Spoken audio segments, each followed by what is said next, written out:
Bismillahirrahmanirrahim. Assalamualaikum warahmatullahi wabarakatuh. Perkenalkan, nama saya Nur Fadilah dengan NIM 18620502001 dari Prodi PG PAUD Universitas Pancasakti Bekasi. Di mana pada kesempatan kali ini saya akan memaparkan sedikit tentang metode dan strategi pembelajaran pada anak usia dini yang efektif digunakan, di mana tujuan dibuatkannya video ini merupakan tugas UTS mata kuliah strategi pembelajaran pada anak usia dini yang diampu oleh Ibu dosen Ari Widyastuti MPD.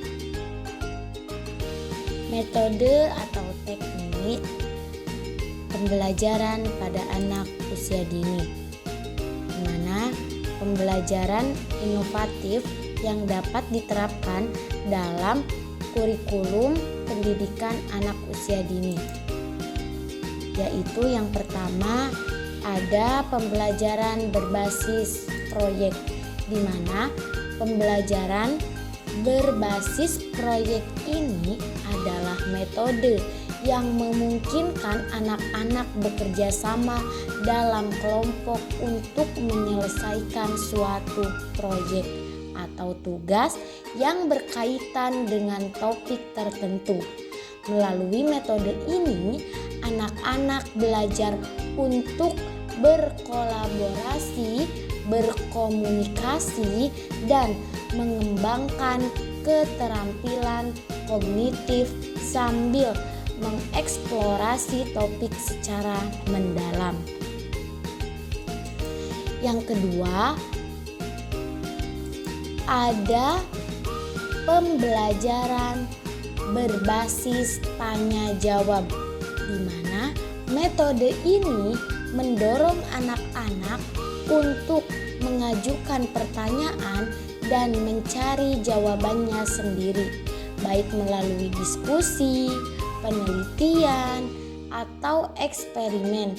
Metode ini mengajarkan anak untuk berpikir kritis, memecahkan masalah, dan mengembangkan rasa ingin tahu yang kuat.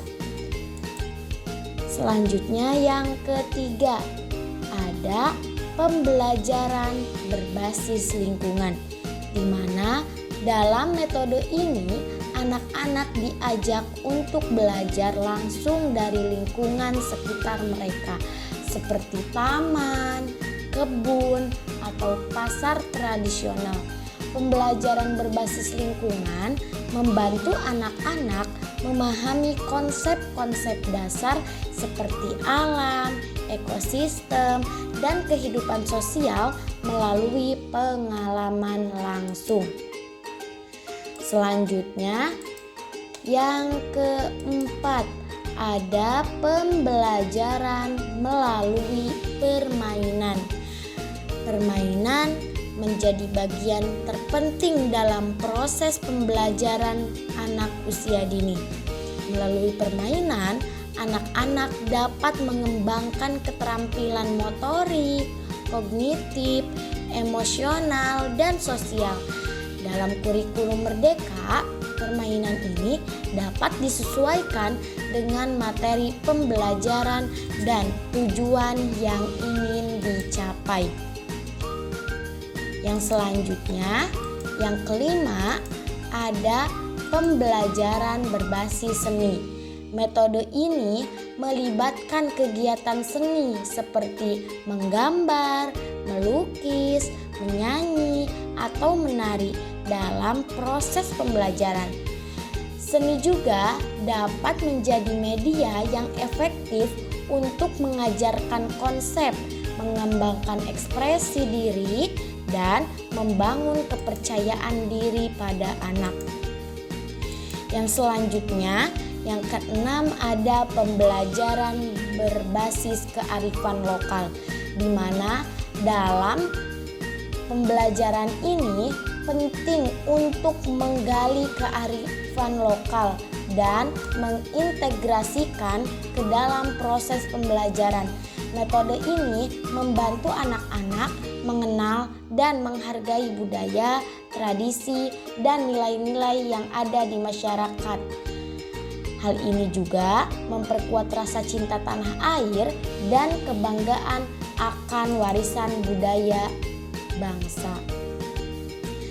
Selanjutnya yang ketujuh ada pembelajaran melalui cerita. Menggunakan cerita dalam pembelajaran merupakan metode yang efektif untuk mengajarkan konsep dan nilai-nilai penting kepada anak usia dini. Melalui cerita, anak-anak dapat meningkatkan keterampilan berbahasa, imajinasi, dan empati. Guru dan orang tua dapat menggunakan cerita rakyat, dongeng, atau kisah nyata yang relevan dengan materi yang diajarkan. 8.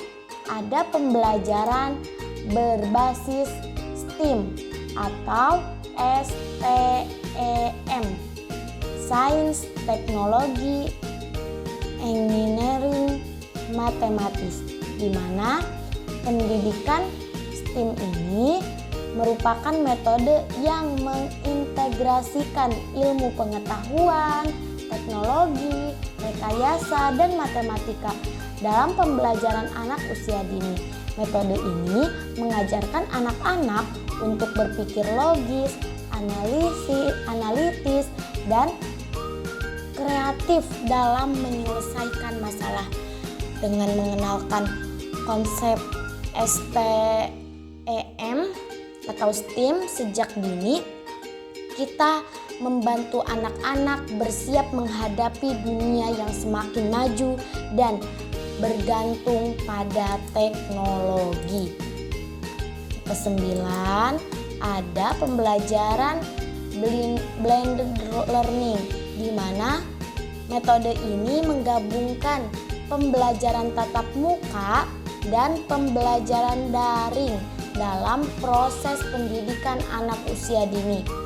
Blended learning memungkinkan anak-anak untuk memanfaatkan teknologi dalam proses pembelajaran sambil tetap menjaga interaksi sosial dan dukungan dari guru dan teman sebayanya. Selanjutnya, yang ke-10 ada pembelajaran berbasis kegiatan sehari-hari, di mana metode ini melibatkan anak-anak dalam kegiatan sehari-hari seperti memasak, berkebun, atau merapikan ruangan sebagai bagian dari proses pembelajaran.